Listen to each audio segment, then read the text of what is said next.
ঢাকার উত্তর ও সিটি কর্পোরেশনে হামের টিকা কর্মসূচি আজ থেকে শুরু হয়েছে। এই মুহূর্তে দক্ষিণের নগর ভবনে রয়েছেন সহকর্মী হাসান আল মাহমুদ। সরাসরি যুক্ত হব তার সাথে। হাসান, স্বাস্থ্যমন্ত্রী কি সেখানে এসেছেন এবং আনুষ্ঠানিক উদ্বোধন কখন শুরু হচ্ছে? ভ্যাকসিন নিতে অভিভাবকদের সন্তানদের নিয়ে ভিড় কেমন লক্ষ্য করছেন?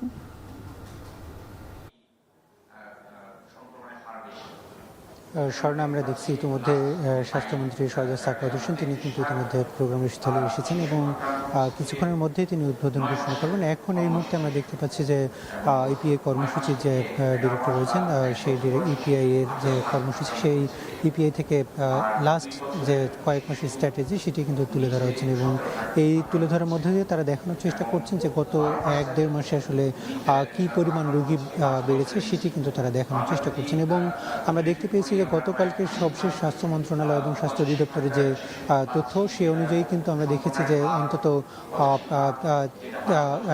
14,000 রোগী কিন্তু গত কয়েকদিনে আসলে হাসপাতালে বিভিন্ন জায়গায় ভর্তি হয়েছে। এর মধ্যে ঢাকার 2 সিটি কর্পোরেশনের যেসব হাসপাতাল রয়েছে সেগুলোতে কিন্তু বেশিরভাগ রোগী বলে আমরা দেখেছি। এর বাইরে আমরা দেখেছি গত 5 এপ্রিল কিন্তু স্বাস্থ্য অধিদপ্তর এবং স্বাস্থ্য মন্ত্রণালয়ের যে সম্প্রসারিত টিকাদান কর্মসূচি ইপিআই এর পক্ষ থেকে কিন্তু টিকাদান কর্মসূচি শুরু করা হয়েছে এবং সেখানে 18টি জেলার 30টি উপজেলায় কিন্তু সেই কর্মসূচি শুরু করা হয়েছিল। আজকে নতুন করে আরও 4টি সিটি কর্পোরেশন, ঢাকার 2 সিটি কর্পোরেশন উত্তর এবং দক্ষিণ, একই সাথে ময়মনসিংহ এবং বরিশাল সিটি কর্পোরেশন, এই 4টি সিটি কর্পোরেশন আজকে কর্মসূচি ঘোষণা করা হয়েছে এবং আজকের এই 4 সিটি কর্পোরেশনে 9 লাখের বেশি শিশুকে টিকার আওতায় আনার লক্ষ্যমাত্রা নির্ধারণ করা হয়েছে এবং এটি আগামী 20 এপ্রিল পর্যন্ত চলবে। অর্থাৎ এই 8 দিনের যে কর্মসূচি, সেই 8 দিনেই কিন্তু তারা পুরো কর্মসূচি তাদের লক্ষ্যমাত্রা সেটিকে নিয়ে আসতেছে এবং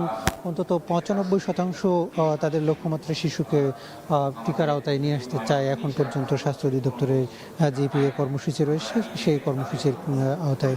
এবং আমরা দেখেছি যে ইতিমধ্যে স্বাস্থ্যমন্ত্রী এসেছেন, কিছুক্ষণের মধ্যে তিনি উদ্বোধন করবেন এবং বাহিরে আমরা দেখতে পেয়েছি যে কয়েকটি বুথ তারা এখানে স্থাপন করেছেন। সেই বুথগুলোতে বিভিন্ন সন্তানদেরকে নিয়ে এসেছেন মায়েরা এবং তারা আসলে টিকা কর্মসূচি, এই যে গত কয়েকদিনে যে রোগী বাড়ছে সেই রোগী বৃদ্ধির প্রেক্ষিতে কিন্তু এই কর্মসূচির মধ্য দিয়ে পুরো যে রোগের প্রকোপ সেটিকে কমিয়ে আনতে চেষ্টা করছেন। একই সাথে আমরা দেখতে পেয়েছি যে গতকালকেও পর্যন্ত যে সবশেষ খবর, সেখানে কিন্তু হামের উপসর্গ নিয়ে অন্তত 145 জন রোগী মৃত্যুবরণ করেছেন এবং অন্তত আরও 24 জন রোগী কিন্তু তারা হামের সাসপেক্টেড হয়ে তারা কিন্তু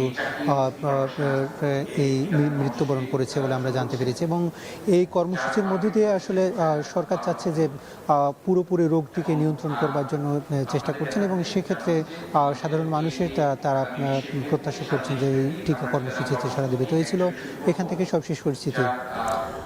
রাজধানীতে শুরু হচ্ছে টিকাদান কর্মসূচি হামের, তা নিয়ে বিস্তারিত জানাচ্ছিলেন সহকর্মী হাসান আল মাহমুদ।